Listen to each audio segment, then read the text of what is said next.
Salah satu lokasi yang dilanda banjir di ibu kota adalah daerah Kebonpala, Jakarta Timur. Seperti apa kondisi pagi ini? Kita sudah akan bergabung dengan jurnalis Kompas TV, ada Dipo Nurbahagia. Dipo, selamat pagi. Berapa ketinggian air pada pagi hari ini dan bagaimana kondisi warga saat ini? Iya, selamat pagi, Woro. Kalau ketinggian air sendiri ini memang bervariasi. Misalnya adalah di tempat saya berdiri saat ini memang ketinggian airnya kurang lebih ada di angka 60 cm.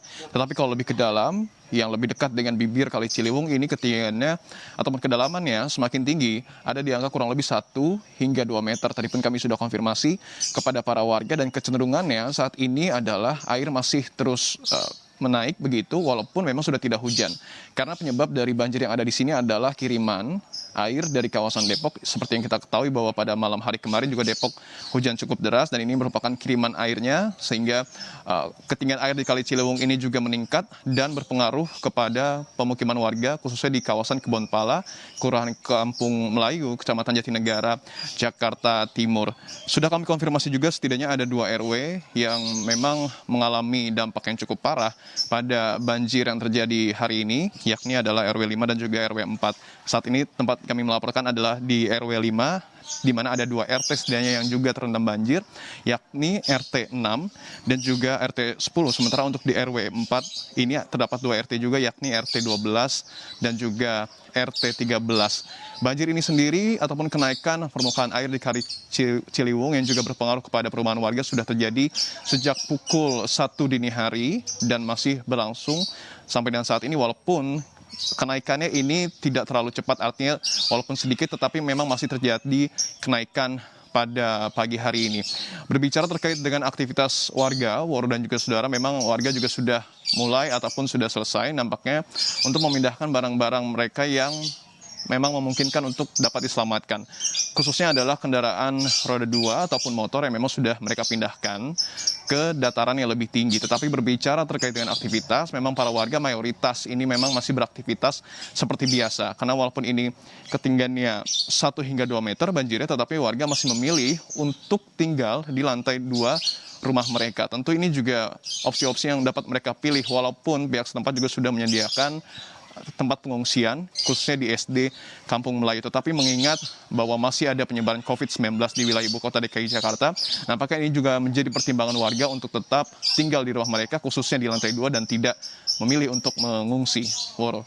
Dipo, mengingat ketinggian genangan ini cukup dalam seperti itu 60 cm minimal, lalu apakah ada rencana untuk pemadaman listrik mengantisipasi hal yang tidak diinginkan? Betul sekali, ini juga sudah kami konfirmasi kepada salah satu warga yang menyebut bahwa memang nampaknya listrik sendiri ini belum mati.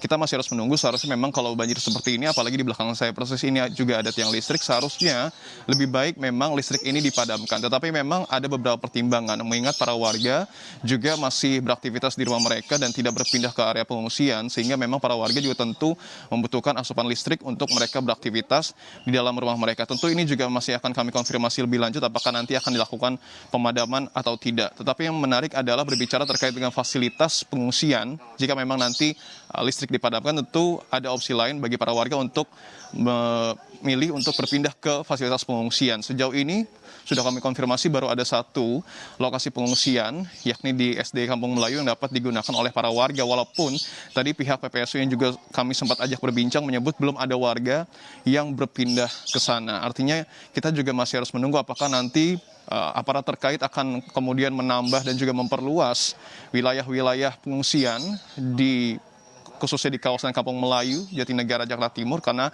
kalau kita berkaca kepada statement dari Gubernur DKI Jakarta Anies Rashid Baswedan pada saat memimpin apel siap siaga banjir pada pekan lalu, dirinya menyebut bahwa akan membuat sebuah pengungsian jika memang terjadi banjir, ini tentu dengan standar protokol kesehatan. Salah satunya adalah dengan menambah jumlah tenda sehingga para warga ini tidak berdesak-desakan pada saat mengungsi.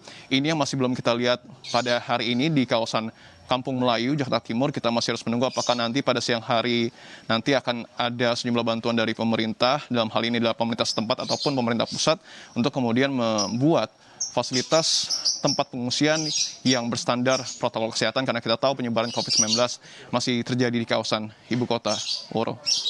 Terima kasih Dipo Nurbahagia, jurnalis Kompas TV yang melaporkan dari daerah Kebonpala, Jakarta Timur terkait dengan banjir yang merendam di kawasan sana.